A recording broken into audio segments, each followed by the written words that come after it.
Yeah, thank you everyone for joining this week's mining seminar series. Good to see you all here. Today we have Bill Warfield with us. He's a graduate mining engineer, class of 75. Here from Mines, Bill, right? Yes, born and raised. Perfect. So Bill is I'm just gonna keep admitting people here. I haven't figured out how to disable the waiting room. Yeah, Bill has a pretty broad experience, and I don't want to be talking too much about it because a lot of this talk is going to be focusing on his career. It's always great to have seasoned professionals here with us, and giving the younger folks or other people that are in a different line of business some clues about what they've been up to in their career. And just generally, Bill will be talking about sales skills and sales as a career path in the mining industry, which sometimes is probably something a lot of people who go into mining engineering don't really think a lot about.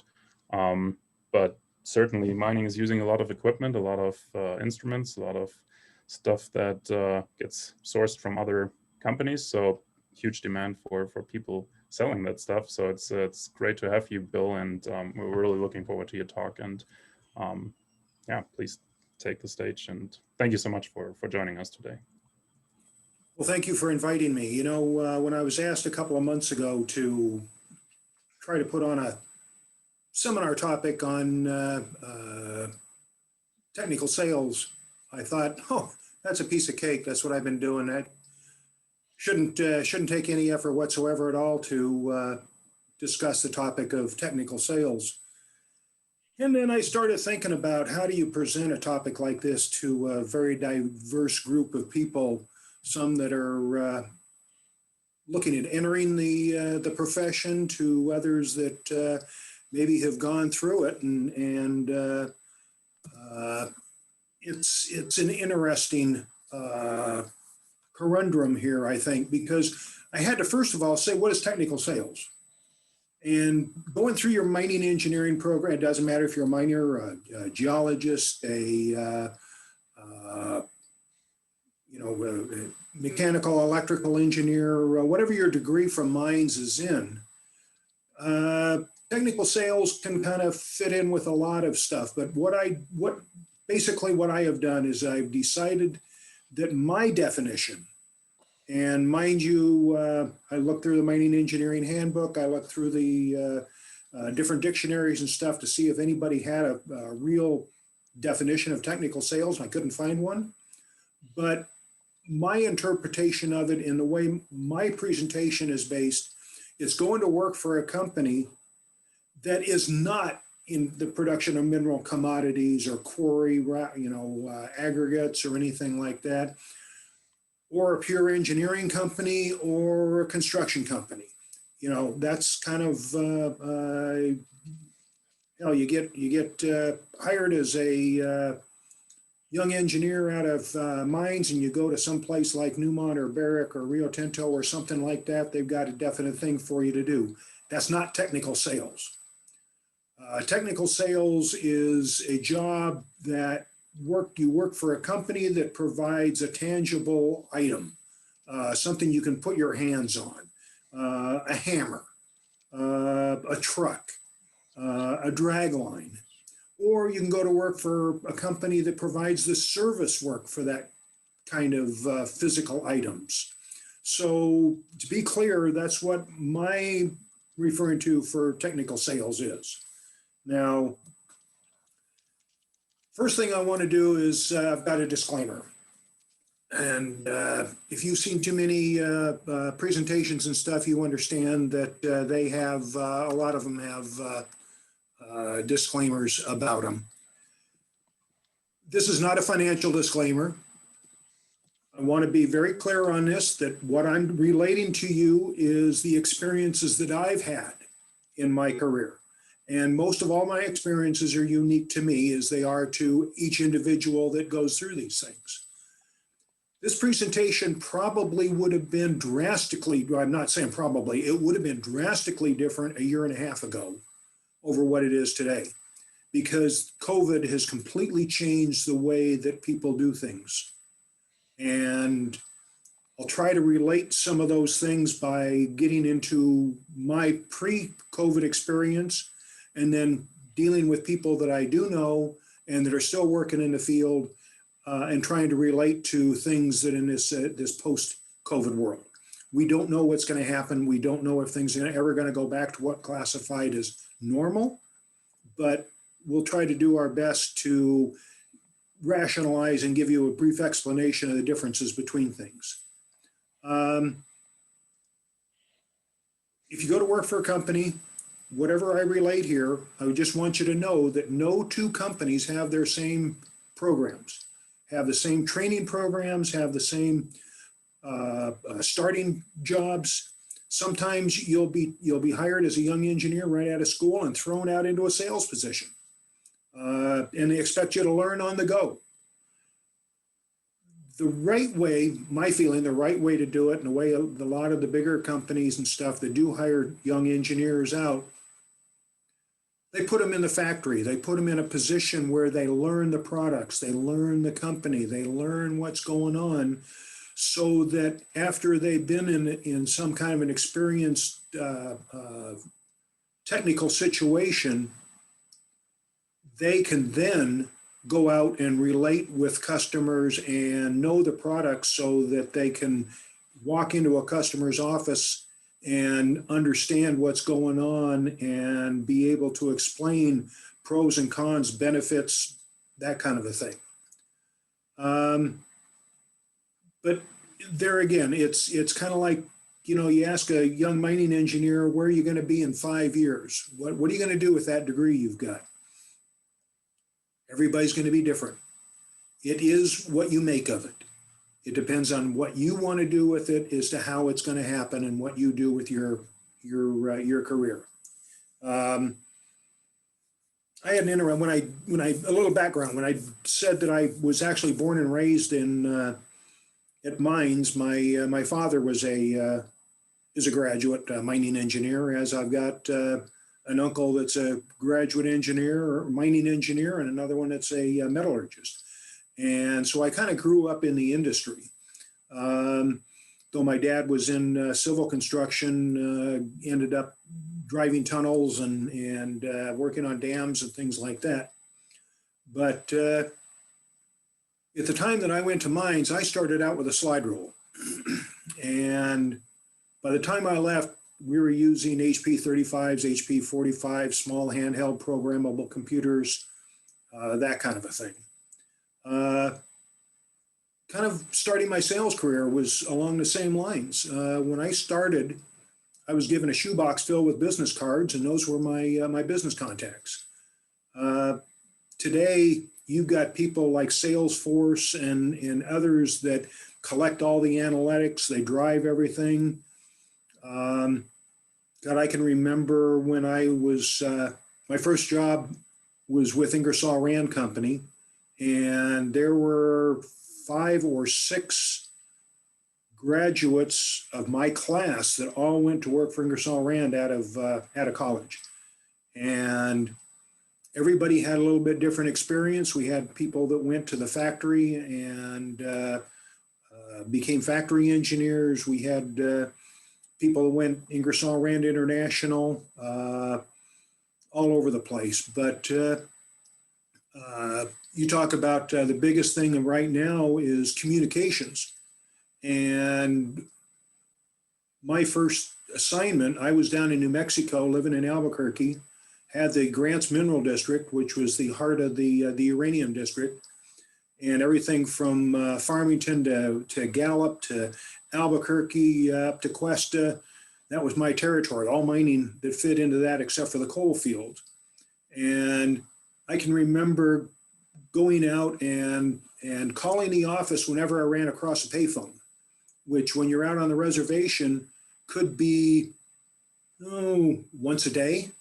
Once in the afternoon, I would always try to touch bases with the office and have my pad of paper and my pencil there so I could take notes on what was going on. And of course, mind you, this is before some of you can even realize that there was a day when we didn't have cell phones or pagers. But I would call the office, and I can remember in one particular instance, they said, oh, so-and-so wants you to give them a call and talk to them. They need a quote on something. So, okay. So it was a day or so later that I finally got to a position I could call this guy, ask him what he needed. We discussed everything, got all the details and everything. And I said, well, listen, I'll be back in the office on Friday. I'll write it all up. The secretary will type up the quote, and we'll get it out in the mail to you on Monday. He was astounded. He said, I didn't expect it to be that fast. Wow, you guys are great. A couple of years ago, I was on a dam site in California. I got a phone call from a guy. He wanted a quote, and he had to have it in 2 hours.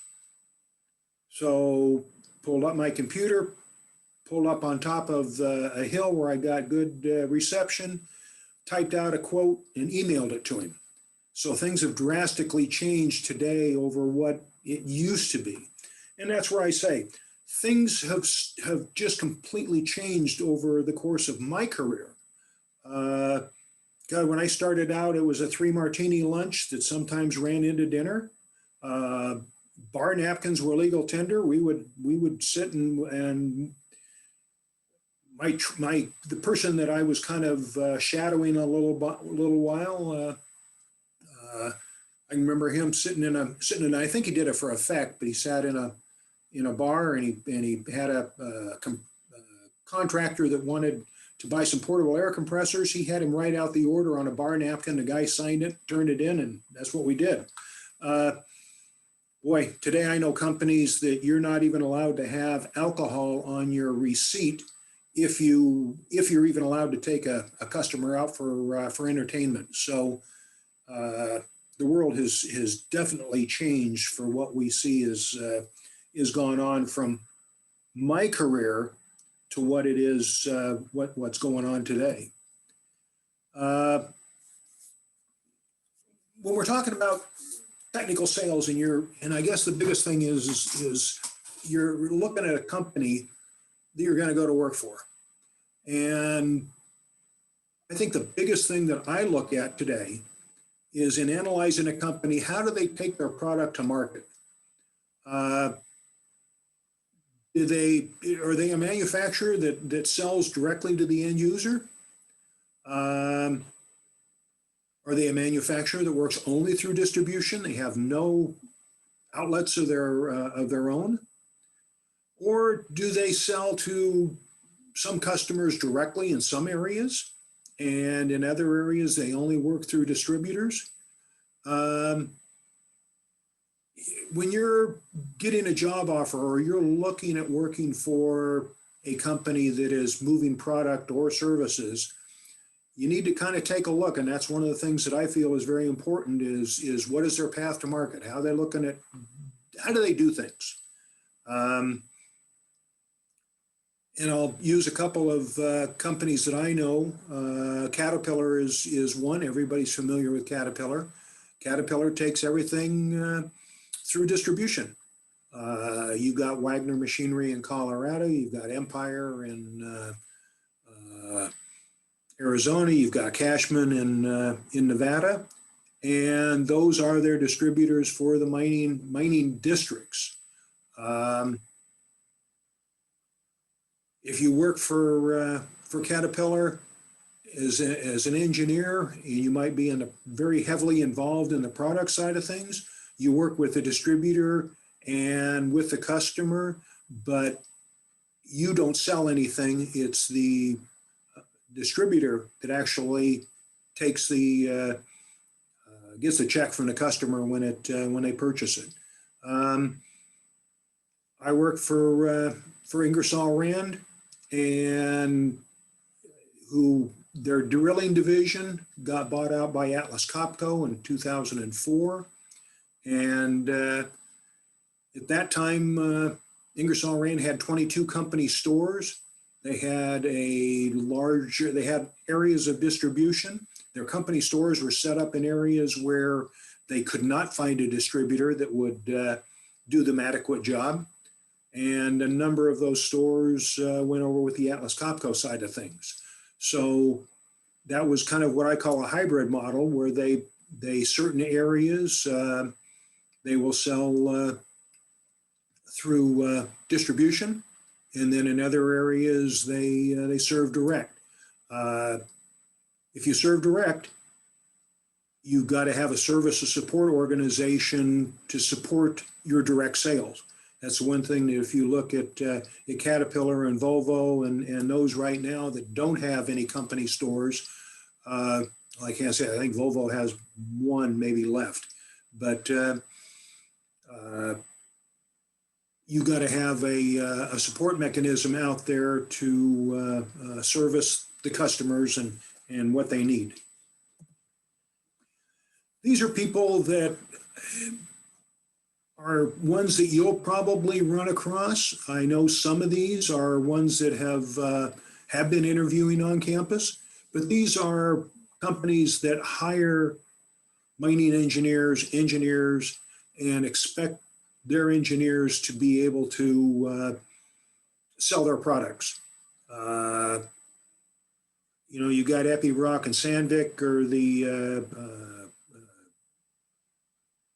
a lot of the underground equipment, service blast hole equipment. Normet is big shotcrete and chemicals.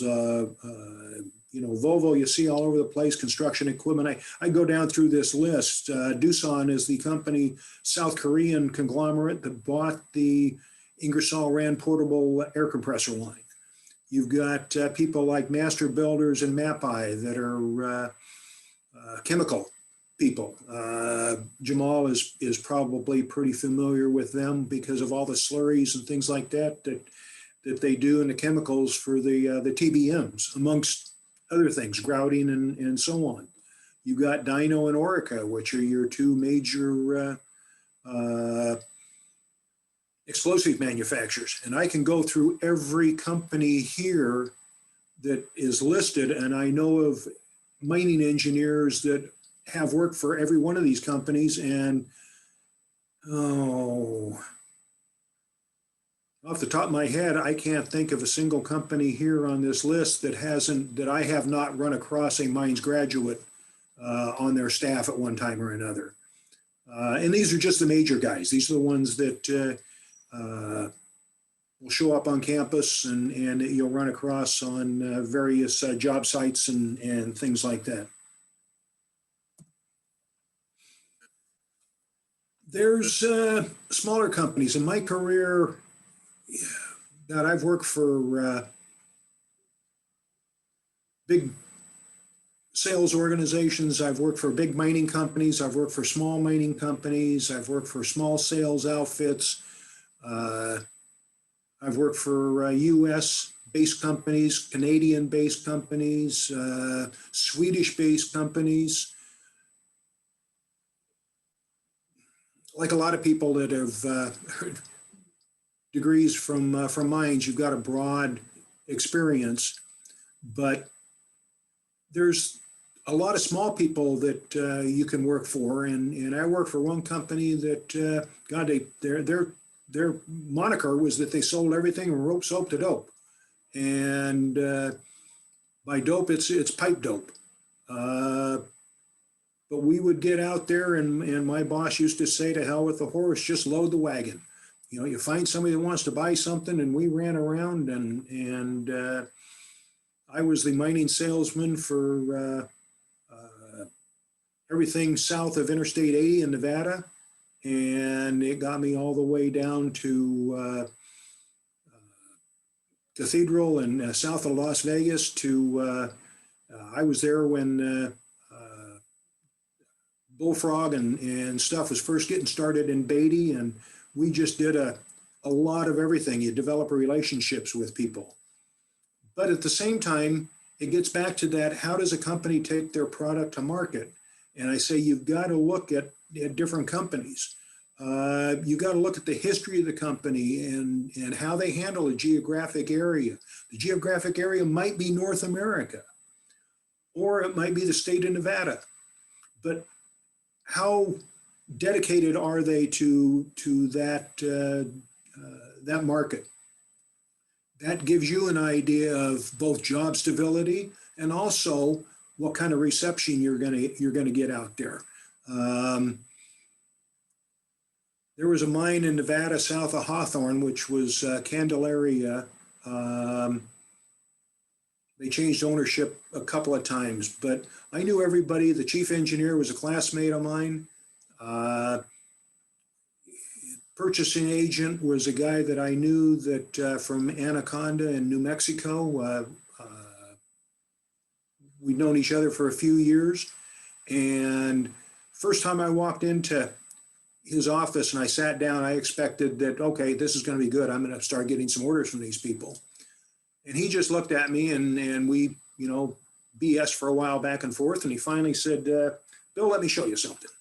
He turns around and starts going through a Rolodex, which I'm dating myself because I'm Rolodex. But he pulls out a business card and he says, look at here. He said, this guy stopped in here 9 months ago. And he said, I wrote a couple of little notes here on the back of his business card and everything. And he says, 9 months, I haven't seen him since. So he put it back in. He says, oh, let me pull out another one. He rifles through and he pulls out another business card. And he says, this guy, yeah, he stopped in here about 4 or 5 times, 5 times now in the last 9 months. And he says, I think I'm going to do some business with him. But he said, I don't do business with anybody until after they've been calling on me for 1 year. Because he said, being out here isolated like we are in Nevada, we can tell when the economy is going well in the rest of the country because we never see anybody. But as soon as things start going south with some of the other mining districts, Arizona, maybe, he said oil shale was a big one. We started seeing people coming in that we hadn't seen before. And they making all these great promises, and then things had picked back up in their old area, they'd be gone. So he said, we're in it for the long term, and we have to have people that are in it like us. And he said, when it comes people calling on us, then my God, they got to be dedicated as we are. And, he was a man to his word, because 1 year to the day that I stopped in and saw him, I got an order out of him. And they turned out to be a real lucrative account until Candelaria finally shut down. But the best part about it is that using your degree, and it's kind of like what are you going to do with your education? You get out of school, and my uncle, who was graduate mining engineer, was kind of disappointed that my first job was in sales. Though it wasn't my first job, because I had spent some time out of school and worked as a mine surveyor, worked on drafting boards for Jarva Incorporated back in Solon, Ohio, making TBMs. I worked for Fluor, Utah, and California, where we did designing mills and all that. And I was a draftsman back there with them, and so I had and I also worked for Guy F. Atkinson construction company. Had quite a diverse before I got into sales, which in sales it was interesting, because I just knew that when I got out of school, I didn't want to go sit in a truck and do time studies behind a shovel, or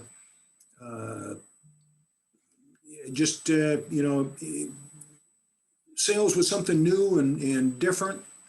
And I found out that I used more of my mining education than a lot of the people that I went to school with, that got put into a position where they might have been in production and didn't use a lot. They used a lot of their practical experience.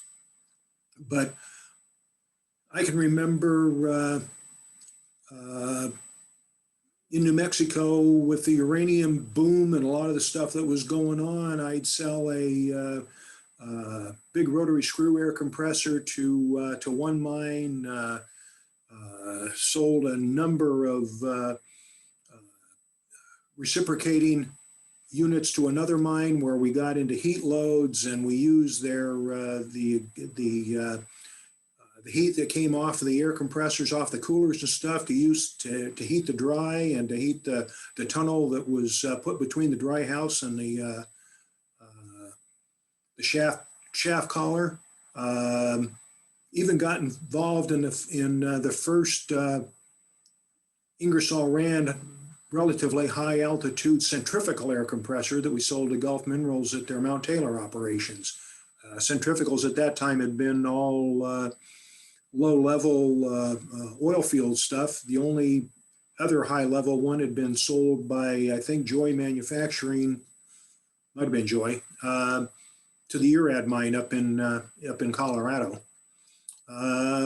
So it depends on what you're doing and how you get out there, but you have the opportunity to use your education. I did a lot of mine design work with Ranchers Exploration on Escalante Silver, where we designed a VCR mining program with them, and just a lot of different stuff. I've been in a lot of rock mechanics where I didn't think that I would use any of my rock mechanics stuff, and boy, after I got out and ended up being heavily involved in rock mechanics, all this comes back to you, and you remember all this stuff that you did in your education. So being a technical, and I think that's a part of it. It's not just sales. You're not just a peddler, but you're technical sales. You're actually trying to teach people how to do things and utilize stuff. Travel. I interviewed Ingersoll Rand back in Woodcliff Lake, New Jersey, which was their headquarters. Flew out during Christmas break from mines, and got out there, and they said, "Oh, you don't have to worry. Most of our salesmen, hell, we've got one salesman. We don't even have an automobile. We give him a handful of bus tokens." That was the guy that handled downtown New York City. You get a lot of these jobs where if brings point of mind, when my first boss in New Mexico showed me his employee manual when he went to work for the company, and this manual was written in the early 50s. He'd been a plant engineer prior to that, and had health issues in the family and needed to move out west. He was from Lehigh, Pennsylvania. And he showed me in the corporate manual back then, Ingersoll Rand was not allowed to hire a salesperson in the field that was married, because there's a lot of travel involved, and they said that we don't want to break up marriages because the wife gets lonely. So if a guy gets out and he does his job and he gets married afterwards, that's fine, that's on her. But the company didn't want to be responsible.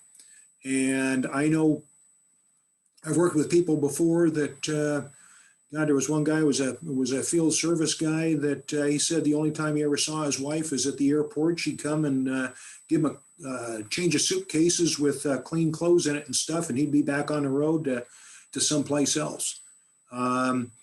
I was fortunate, never in that extreme situation.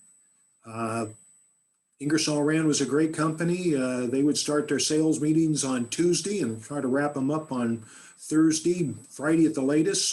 But they didn't want you traveling on weekends. But my first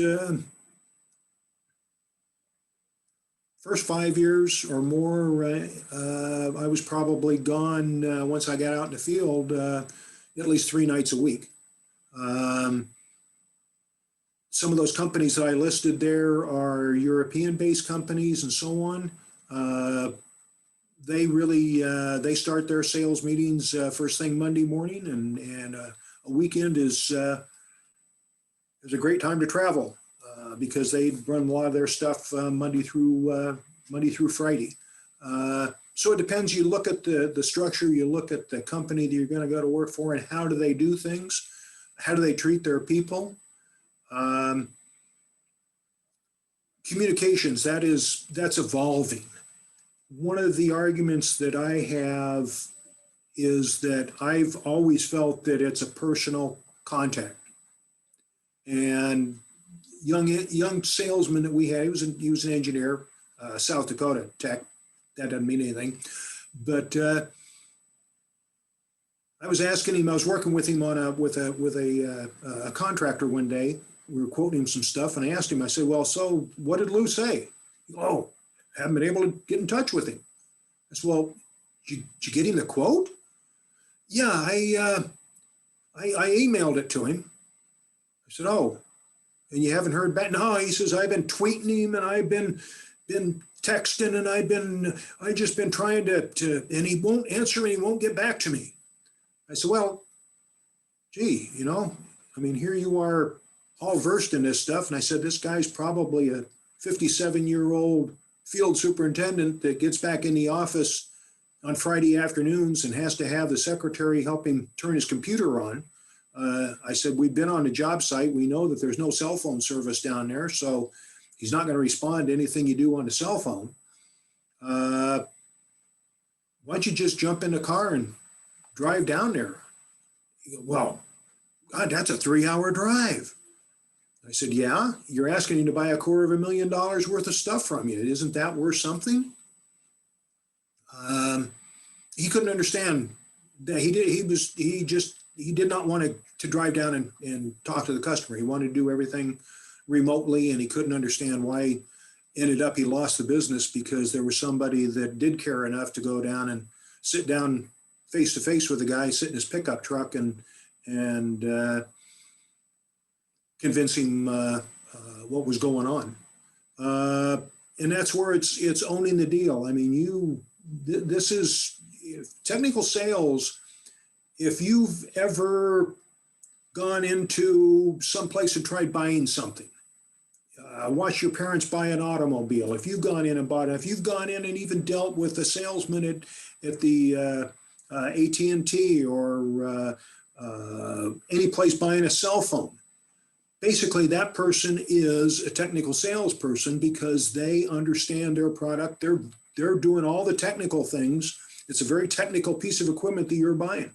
So I guess you can go to work for AT&T, and they're classmates of mine that had worked in telecommunications and stuff, because that is a very technical field that requires good salesmen.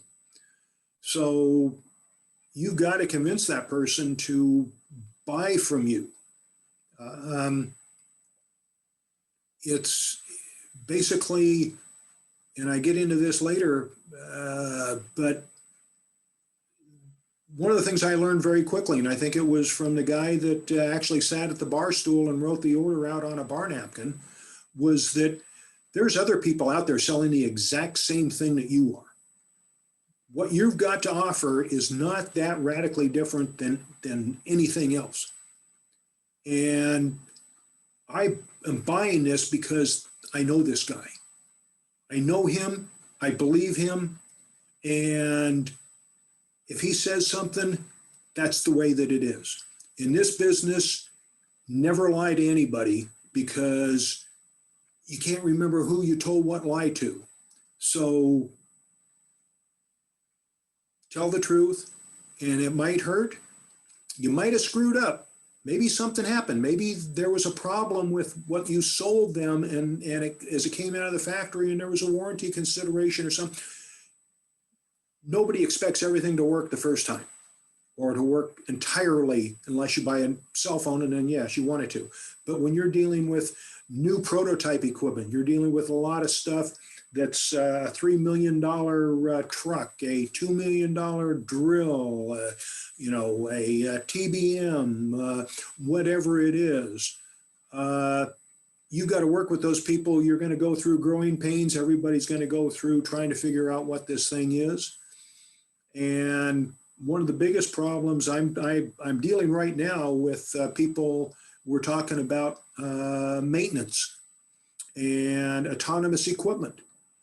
And when you start dealing with autonomous equipment, it's not just a matter of trying to get somebody involved in a fleet of trucks.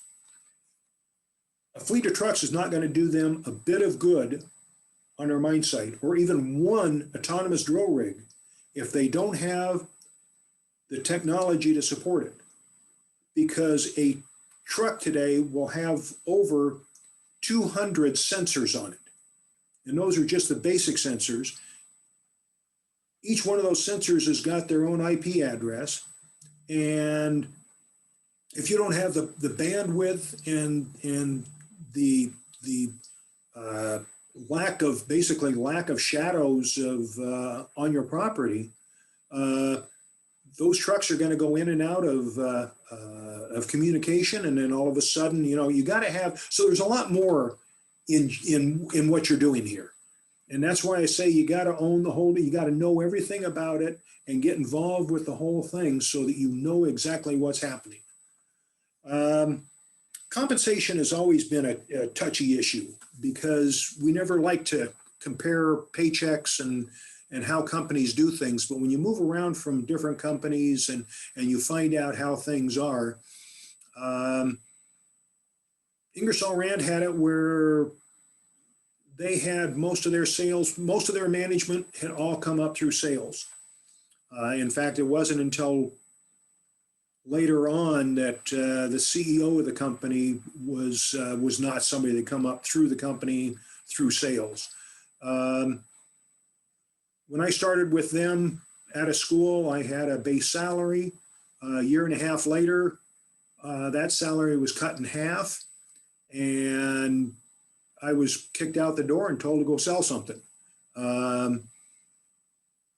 There are still companies that are doing that kind of a thing today. The big thing, though, is that now they want their salespeople to be more territory managers. They want them to be more professional. So therefore, they have a higher base salary, and their compensation is based on maybe how well the company does.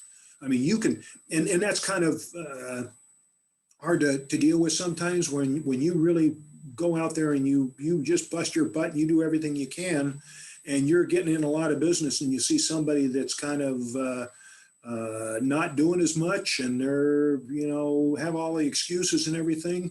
They're making just as much as you do, and at the end of the quarter or whenever the bonus kind of comes out, they kind of make the same kind of bonus. So you got to take a look at compensation packages and what you're doing. Now, some companies, and it depends on what you're doing, but some companies have it where you make a percentage of what the overall sale is. And if you're selling big capital equipment, it might be 0.25% or 0.5%, up to maybe 3% of what the overall sale is.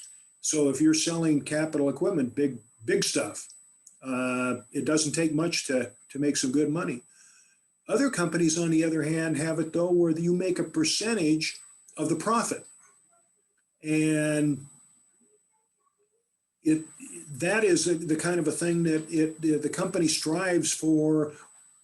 We're not just getting the deal; we're gonna get good deals. We want to make sure that profit, because I know companies that will pay a guy as soon as the thing is invoiced, and if the customer never pays for it,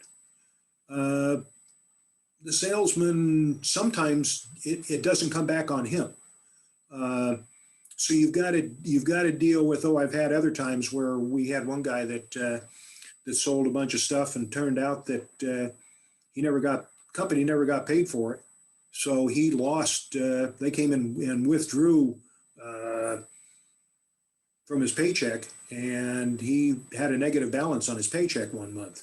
So, it depends on how things are doing, but understand, if you're going to go to work for somebody in the technical sales and you are going to go into the field, make sure you understand what you're getting paid on and how you're getting paid on, and how that can change from year to year. And technical sales is not for everyone. There was one guy that I worked with that was just outstanding as an inside guy. And he'd been doing this for probably 15 years, and there was an outside position that opened up. He raised his hand and said, "I'd like that. God, that's that, I can," and everybody said, "Oh, he's the perfect guy for this." I mean, look at him. He understands the product. He's been working with the products. He understands the customers. He's been dealing with them on the phone. He knows all these people and everything else. Let him go out and sell. He's going to do it great. Well, the one problem that the guy had, failure. When you're a salesman, it seems to be always very high or very low. You either get the deal or you don't get the deal. Well, this guy went out and he worked with somebody and he just spent an awful lot of time. He did everything possible. He thought that they understood why his product was so much better than the other guys, and he just knew that he had the order until he didn't have it. And he couldn't understand why the customer was so dumb that he couldn't buy from him. That guy is really stupid. I mean, he bought this, something that wasn't nearly as good, and well, it wasn't too much longer. He was back on the inside desk again because he didn't understand what it was to deal with people and how to do things out there.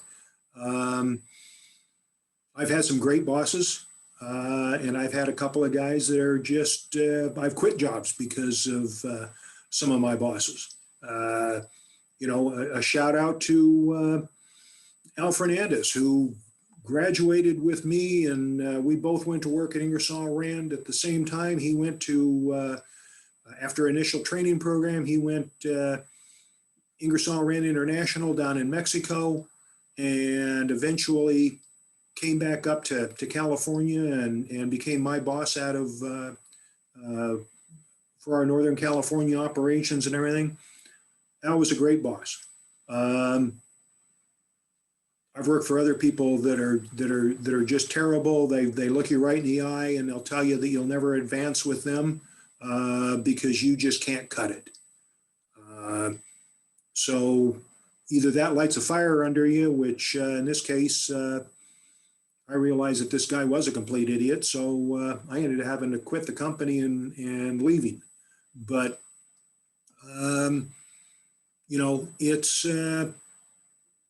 it's different out there. You got to understand. One of the things that I look at when I got involved with the sales side of things is I was involved in school. My uncle always told me never let your schooling interfere with your education. And I was worked up through the chairs of SME, student chapter there, student chapter president. I was Blue Key, I was Centennial Homecoming Committee, E-Day Committee. I mean, there were a lot of things that I did. I met a lot of people. I got to know a lot of people. That helped in my career. When I went out and I found that all your customers and stuff, you can sit and you can try to get an appointment to sit with them across their desk in their office, or maybe ride around the site with them or go underground with them or something like that. But the best time to be able to learn people and talk to them and everything is through SME and through other professional societies where you can sit down and have a drink with somebody at a meeting and you converse with a lot of different people and you learn what's going on. SME, the construction industry, you've got the Beavers, which is big dam builders and stuff. You've got the Moles, which is underground, and these are groups that you get invited to join. SME, you pay the dues and you got the quality you can get in. But that if you're interested in any kind of you got to be a people person. You got to get out there and meet. You got to travel. You got to do stuff. One of my, it's not a regret. In fact, it's something that I really appreciate, the fact that all my friends are my customers, are people out there that I've known for years. And I've helped a lot of them. I've been able to do a lot of stuff because of the traveling and everything I've done. I live here in California and I have very few friends around me because they're nobody that I grew up with. My friends are in New York or Colorado or Nevada or Idaho or someplace like that. So it's a great career. It's not for everyone, and it's not just selling equipment. I've had people that I know of that have graduated and they sell insurance. You can be like Paul Shattuck and become a policeman. He was on the Lakewood Police Department for a number of years. I think that's where Paul retired from. That is what I call actually technical sales kind of a thing. You're dealing with the public, you're doing things. So the biggest problem that we've got now, I've been telling you how things happened when what I'll call pre-COVID. Now since we've had this COVID thing and everything, a lot of mine sites and a lot of places have literally shut down. They don't want any salespeople in. They might invite you in. I know people that work for the big companies and they haven't left their offices or their place of business in the last year, except for maybe on 2 different occasions where they've had to go and work with a customer on solving a problem. I know of other smaller companies that are taking advantage of this situation and sending their people out. Meet with them. If you can get on the site, get on the site. If you can't, meet them for lunch, meet them for dinner.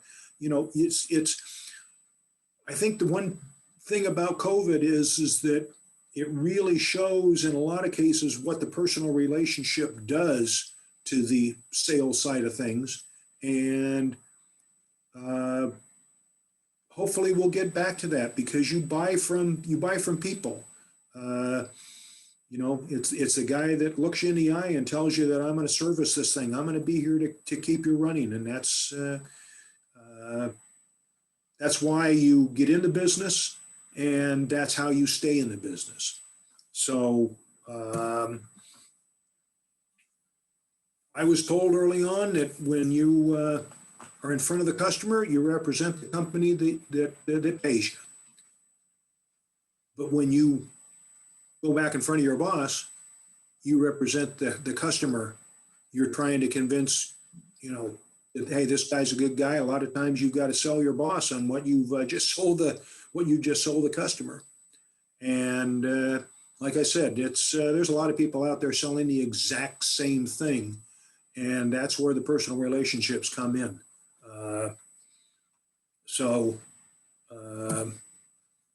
You know, I hope that this is not your moniker, but if you do have a problem, own up to it. And, you know, that's pretty much, I've discussed what my background, my career, how I grew up in the business. I've got a lot of people that I've got to thank for my success in doing things.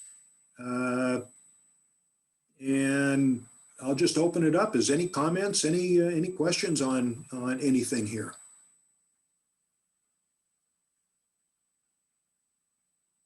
If you have a question, make sure you unmute yourself. I don't have a chat. Let me see here. Right? Yeah, you can just do it by unmuting. I think we're not too many people to do that. So. Okay. Yeah, Louis, go ahead.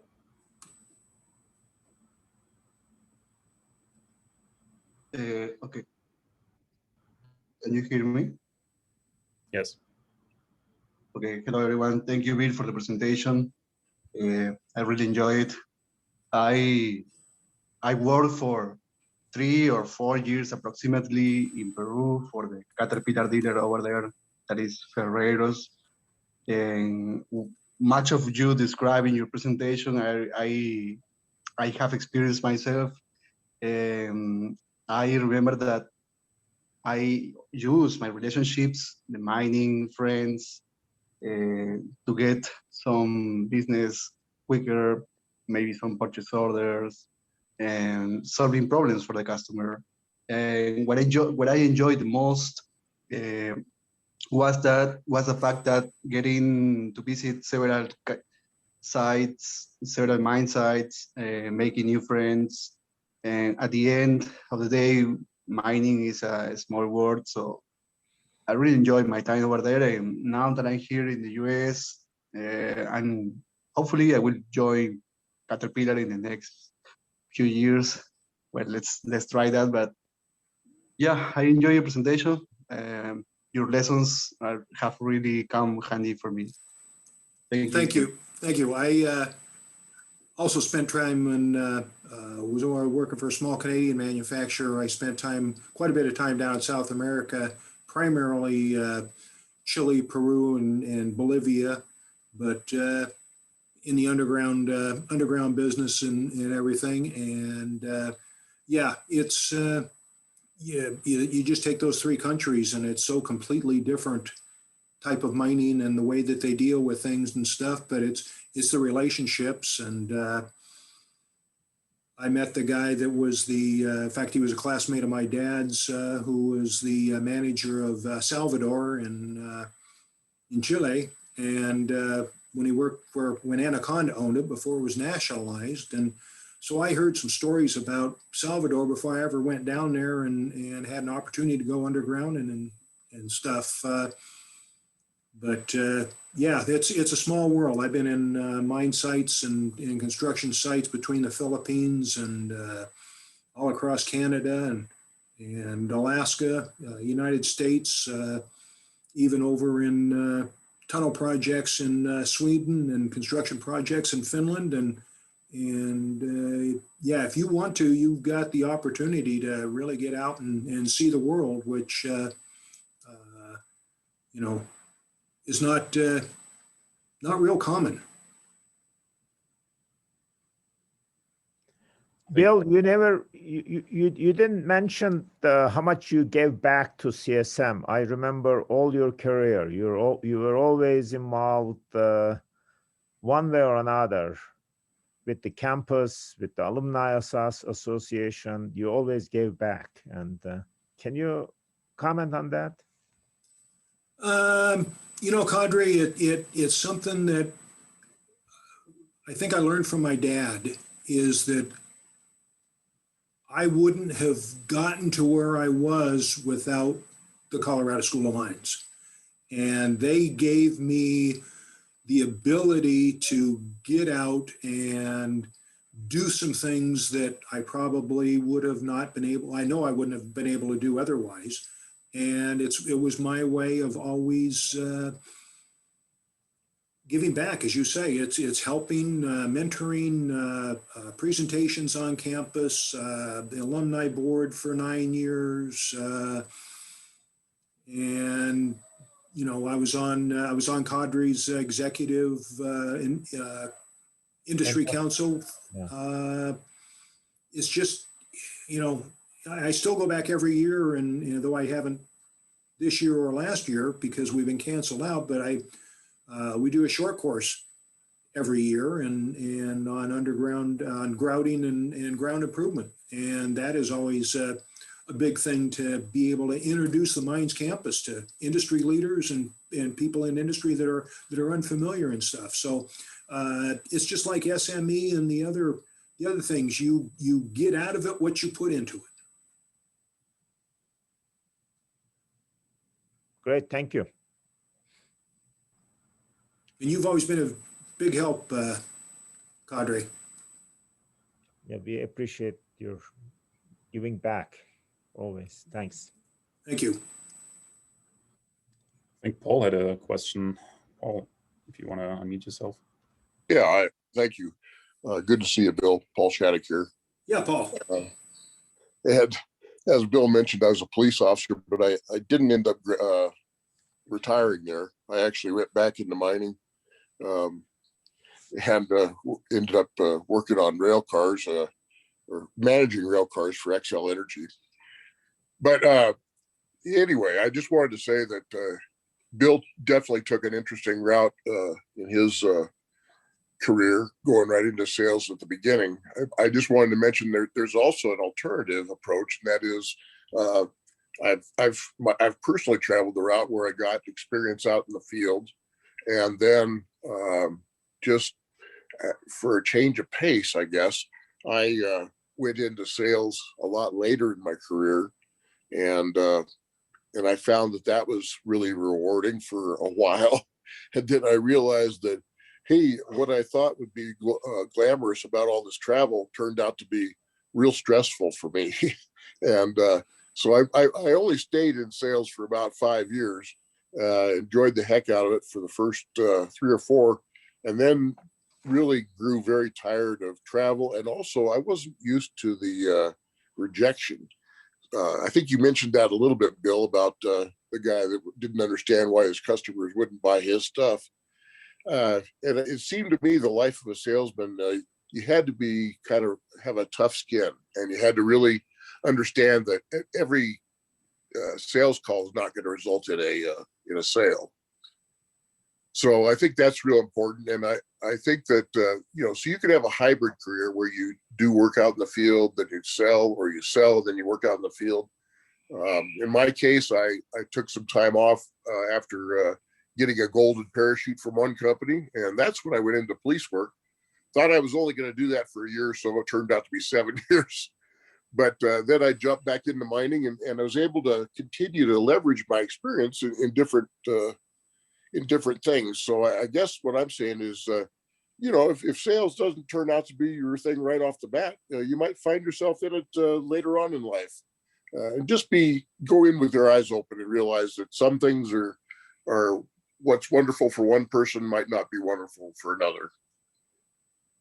Yeah, it's very true. I'm sorry, Paul, that I screwed up your police work there. I thought you were longer than you were, but yeah, that's one of the reasons why I've gone back and forth between mining companies or construction companies and sales is that even as I say, I worked for a couple of years out in the field before I became sales, so I knew kind of what the other side of the desk looked like. And when things were bad in the mining industry, I could go to work in sales. I went to work for when things were bad in the mining industry. I went up to Denver and worked for Tyson Mining Construction, which was a great opportunity. And but then when their business went south, being a West German owned company, they just came in one day and said, "Oh, by the way, you don't have a job anymore." Those things happen. So I went back into sales. But you go back and forth, and as Paul says, that's a great opportunity. Some of the best salespeople I know are guys that worked in industry for a number of years. A good friend of mine worked up at Henderson and decided to go into sales and did a great job in that until now he's back in the mining industry again. So I don't think that anybody has ever get pigeonholed where they say, well, you were a salesman, you can't do this. If you're a good salesman, you're a good technical person, people understand, they know that yeah, you can get a job. You can switch careers. All right, I think we have one more question. I just want to remind everyone we're at 5. So thank you for tuning in. Thank you, Bill, for the presentation and for kind of a different angle at a really interesting theme in mining that isn't really covered by a lot of folks. So really appreciate that. Thank you so much. Yeah, and I think next week we'll not have a seminar, if I'm correct. Claire, if you're still on, help me out here. Just checking the schedule. Sorry, my mute button wasn't working properly. Yeah, no worries. I do believe we do not have a seminar next week. It is Colorado School of Mines' spring break, and so we are taking a break from regularly scheduled programming. Yeah, so we're going to be back the week after with Allison Koppel from Newmont, and that's going to be a cool talk too, so tune in. We've got 2 more questions. If you got a minute or 2, Bill. Oh, sure. Yep. Or just wanted to say thank you before people head out, and if you want to address those questions real quick. And yeah, thanks again for being with us today, Bill. And for the questions, I think Roberto was the first one who raised the hand. So feel free to unmute Roberto and. Thank you very much for your presentation and greeting from Peru. I have a question. If we talk in a global scale, I have noticed many parameters that you said us, but my question is how to deal with the culture shock.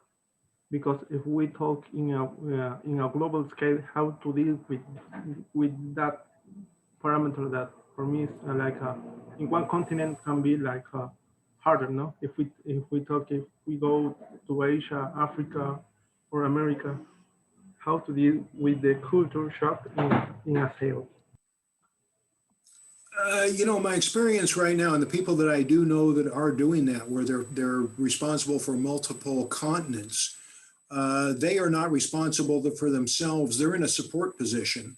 And what they do is that they support the local salespeople or the local sales company that is doing that. And they're there to give them the support and the backup that is required from the manufacturer. So it's not uncommon. That's what I did when I went in South America. I dealt with my dealers down there. They were the ones that made the appointments, and we went around. Same thing when I was in the Philippines. We had a very good distributor that took me around, and so it's not hard to travel around. And I think that right now, English is still the preferred technical language because it doesn't get screwed up in translation a lot of times. So if I were going and doing it again, I would make sure that I had a good sound background. And if I was going to, especially South America, it'd be Spanish. If it was Africa, it'd be French. I'm not going to learn Mandarin, but I mean, it's possible. A lot of people do it. Next question.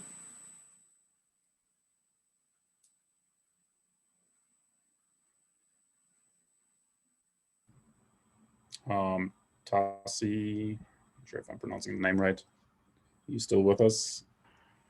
Yes. Perfect. First of all, I would like to say hi, everyone. I'm from Middle East Technical University. Thank you for the presentation. My question is that as a senior mining engineering student, do you think we should start a career by gaining a few years experience in field, or is it a more logical option to make a marketing master? Thank you. You should not go out into be field sales unless you've got some experience. A lot of companies, when they hire young engineers, they'll run them through a factory program. And like I say, a couple of years maybe in a factory, then maybe with a little bit of off and on training in sales and stuff so that they are well versed in what they're doing before they go out in. So it's just like a young engineer. I don't understand why anybody would go to work straight out of school and go to work for a consultant or be a consultant because they don't know anything except for what they've learned in school. And so much of this is the practical education. So yeah, have some good practical experience under your belt before you go out and try to convince somebody that they need to spend a whole bunch of money with you. Thank you. All right. Thank you so much. Thanks for the questions. Thanks again, Bill, for being with us. Really appreciate it. And I think that's concluding our talk for today. So thank you so much.